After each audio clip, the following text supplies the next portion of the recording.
Alabama's WVUA News at 10 with your award-winning news team. John Huddleston, weather with Richard Scott, and sports with Gary Harris. Surveillance video shows a man armed with an assault rifle just before police say he unloaded several rounds on innocent bystanders. 17 people shot in Tuscaloosa, another victim suffering the same injury in Northport. And tonight, police have the man in custody they think is responsible for these crimes. And good evening, everyone. Thank you so much for joining us tonight. The shooting started in the early morning hours of this morning. Police have charged Nathan Van Wilkins with 18 counts of attempted murder, 1 count of shooting into an occupied building, and 1 count of shooting into an occupied dwelling. The 44-year-old Northport man remains in jail tonight on $2 million bond. Now, police say the shooting spree began in Northport at approximately 11:40 p.m. Northport PD responded to a residence in the 4100 block on 4th Avenue East. Officers were told the victim heard a knock on the door, and when he opened it, police say Wilkins began shooting. Later today, gunshots. Holes could clearly be seen in the residence. The 30-year-old victim was transported to DCH for gunshot wounds. Then, just after midnight in Temerson Square, police say Wilkins opened fire at the Copper Top Bar. They say shell casings recovered there match those recovered at the scene in Northport. Chief Steve Anderson says Wilkins fired first through a window, then shot at people as they fled the bar. Anderson said the gunman never went inside during the shooting. WVUA's Taylor Sanders picks up our coverage from there and tells us how things unfolded. Temerson Square in downtown Tuscaloosa started off its Monday night pretty normal. Bars full and surrounding restaurants closing up shop. Owner of Roly sandwiches, John Long, says it was nothing out of the ordinary. Well, I was here till about 11 o'clock, and that's when I left. Everything was really a pretty quiet night. Most Monday nights are. But things quickly changed when a man opened fire outside of Copper Top Bar on the corner of 4th and 23rd, shooting 17 people, several with critical injuries. That's when police began their search for a suspect. I only got to see a gentleman's, shady picture of walking up the alley with something in his hand. But it was that shady picture, along with surveillance video, that helped Tuscaloosa police identify a suspect, who later turned himself in at a store in Jasper. We do have a suspect in custody at this time. It is a gentleman who went to the Jasper area and made contact with law enforcement up there.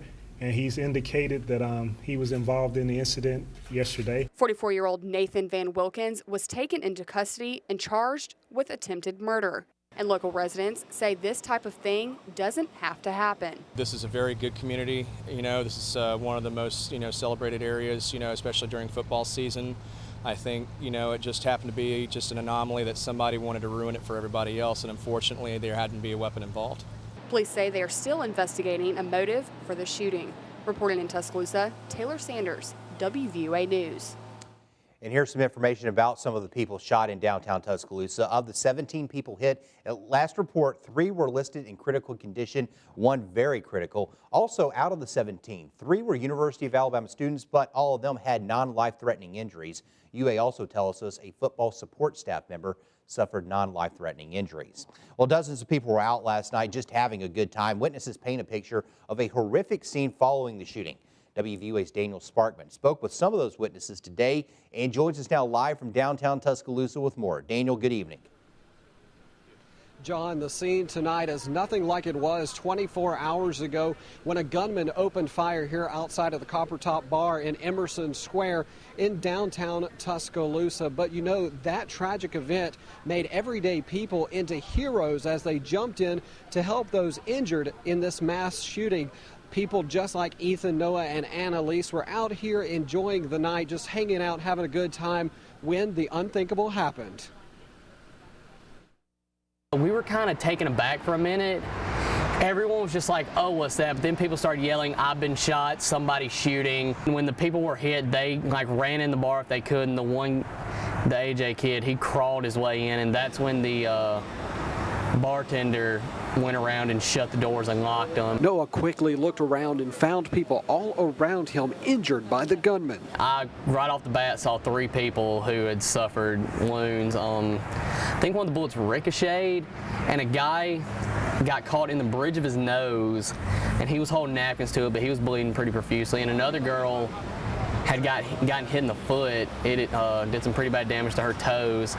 And then the worst one was a guy named A.J. Ruffin, and he was laying on the ground going, "I've been shot, I've been shot." Without thinking, Noah jumped in to help. I went over to him and I grabbed a bunch of napkins, and me and one other guy, we were talking to him. We were suppressing the wound with our napkins, trying to, keep him from stop bleeding out. But the bullet passed through his back and all the way through his body. It blew a pretty good-sized hole in him. Like many others, Noah and his friend are glad that they were some of the fortunate ones. We're just thankful that, me and Annalise are, that we're both here. We're both relatively, came out unscathed, and right now just kind of praying for the people in the hospital who are still having to go through this.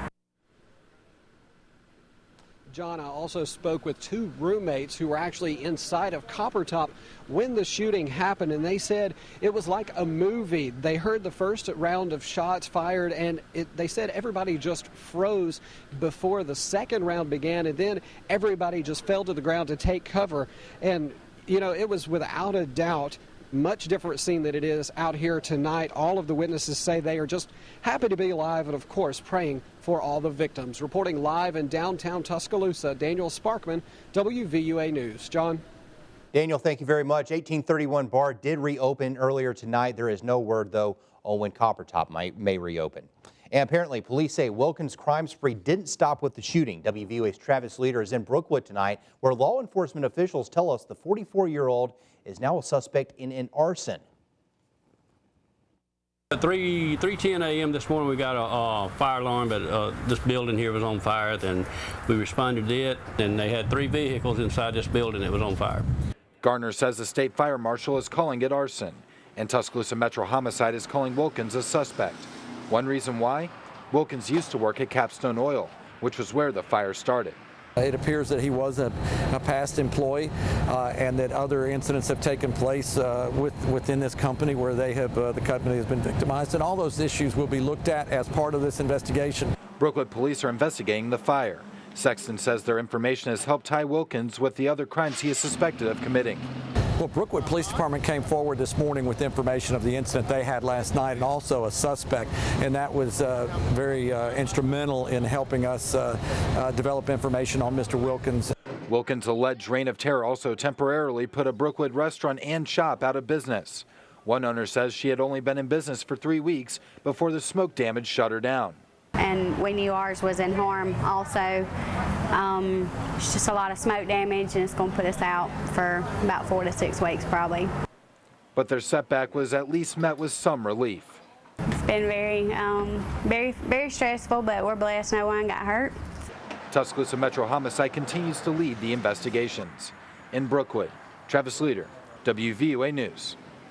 And it was a rather bizarre ending to the alleged crime spree. Police say Wilkins made his way to Jasper, and that's where he turned himself in. However, he didn't do it at the police station, didn't even find a cop. Instead, he showed up at the local FedEx office. He came in the store and told owner Ken Bearfield who he was.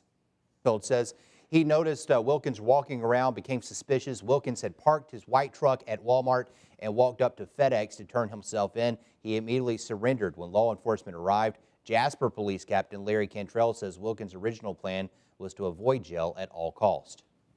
Cantrell told our crew that Wilkins was actually wanting the Tuscaloosa Police Department to kill him because he wanted to commit suicide by cop, and he actually got scared before they finally arrived. Now, after Wilkins was taken into custody in Jasper, he was brought back to Tuscaloosa.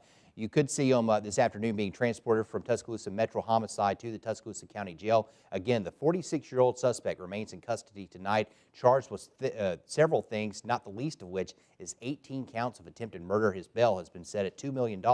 Law enforcement officials tell us tonight Wilkins is on suicide watch. Well, at tonight's Tuscaloosa City Council meeting, Mayor Walt Maddox called for a moment of silence for the shooting victims. Afterwards, he told us while today's events were tragic in nature, they once again proved how strong our community is. It's a tragedy what happened, but we have demonstrated, whether it's an act of nature or an act of violence, that this city responds with professionalism, it responds with resiliency, and it responds with a compassionate heart. And of course, the story is just beginning. We promise we'll stay on it, continue to follow it both on the air and online. Be sure to check our webpage, WVUATV.com, for the latest updates. You can also like us on Facebook and follow us on Twitter. All right, on a much different note, time now to get a first check on that forecast out there. For that, here's Chief Meteorologist Richard Scott. Richard. Hey, John, good Tuesday evening to you. Shower storms happening still on Home Team Interactive radar. These are producing an incredible amount of lightning across some of our southwest counties. Start you over southwest Tuscaloosa County and northern portions of Greene County and Hale County. Heavy thunderstorm right on top of Highway 11, Interstate 2059 over Ralph and Romulus. Is moving off towards the south and west at about 10 miles per hour, barely moving out there. Other storms happening over portions of Greene County, right between the Tom Bigby and Black Warrior River there, south of Interstate 2059. And a big storm just moving out in southern Sumter County and some big storms over southern Marengo County. Again, this activity moving off towards the south and west, so not very fast movement to the storms out there tonight. And the risk of storms going to stick around, especially after lunch tomorrow.